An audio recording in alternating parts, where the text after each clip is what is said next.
ദൈവവചനത്തിൻ്റെ വെളിച്ചത്തിൽ കിട്ടിയ ഒരു പ്രചോദനമാണ് ഈ രാത്രിയിൽ ഇപ്പോൾ ഈ വീഡിയോ റെക്കോർഡ് ചെയ്യാൻ എന്നെ പ്രേരിപ്പിക്കുന്നത്. Thank you Holy spirit.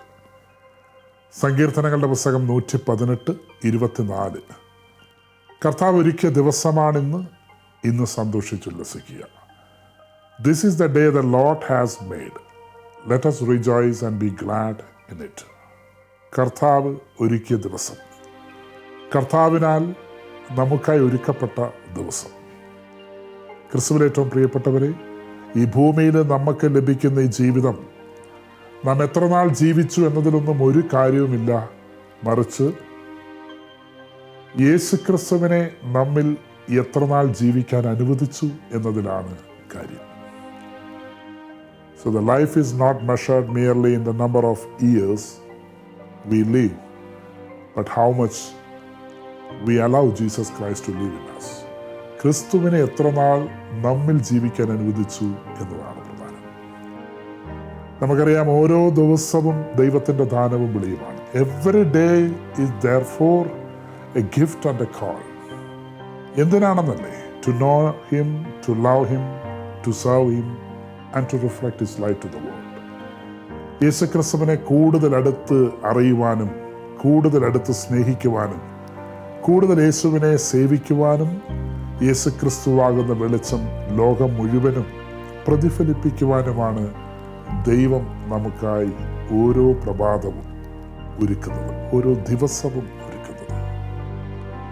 കത്തോലിക്ക സഭയുടെ മതബോധന ഗ്രന്ഥത്തിൽ 1691 ഖണ്ഡികയിൽ പ്രബോധനം ഇപ്രകാരം ഓർമ്മപ്പെടുത്തുകയാണ്: അല്ലയോ ക്രൈസ്തവ, നിന്റെ മഹത്വം എന്തെന്ന് നീ തിരിച്ചറിയുക. Dear Christian, you want to recognise your dignity. നിന്റെ മഹത്വം എന്താണെന്ന് നീ തിരിച്ചറിയുക. വീണ്ടും 1700 ഖണ്ഡികയിലെ പ്രബോധനം ഓർമ്മപ്പെടുത്തുകയാണ്: ഒരു മനുഷ്യന്റെ മഹത്വം ദൈവത്തിൻ്റെ ഛായയിലും സദൃശ്യത്വത്തിലും സൃഷ്ടിയിലും വേരൂന്നിരിക്കുന്നു.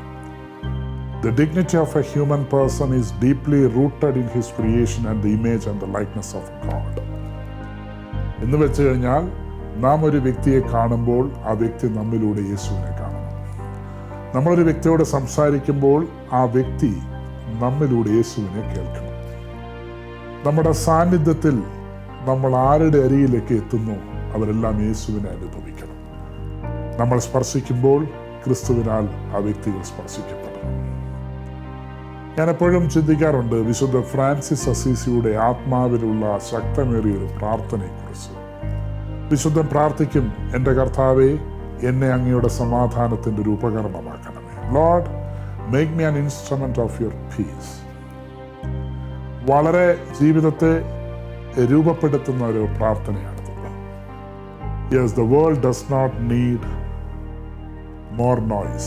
It needs people filled with the Spirit of God. It needs men and a woman who brings peace where there is a conflict, hope where there is a discouragement, and faith where there is a doubt, and love where there is a hatred. So this is why the prayer of Saint Francis of Assisi remains so powerful. നമുക്ക് ഈ വിശുദ്ധൻ്റെ മാധ്യസ്ഥം പ്രത്യേകം ഈ സമയം പ്രാർത്ഥിക്കാം. പൗലോസ് അപ്പോസ്തലൻ റോമാക്കാർക്ക് എഴുതിയ ലേഖനത്തിൽ 15 അധ്യായത്തിൽ 13 തിരുവെഴുത്ത് പ്രകാരം ഓർമ്മപ്പെടുത്തുകയാണ്. Thank you Holy spirit.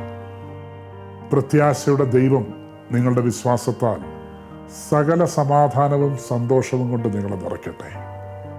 അങ്ങനെ പരിശുദ്ധാത്മാവിൻ്റെ ശക്തിയാൽ പ്രത്യാശയിൽ നിങ്ങൾ സമൃദ്ധിയുള്ളവരാകട്ടെ.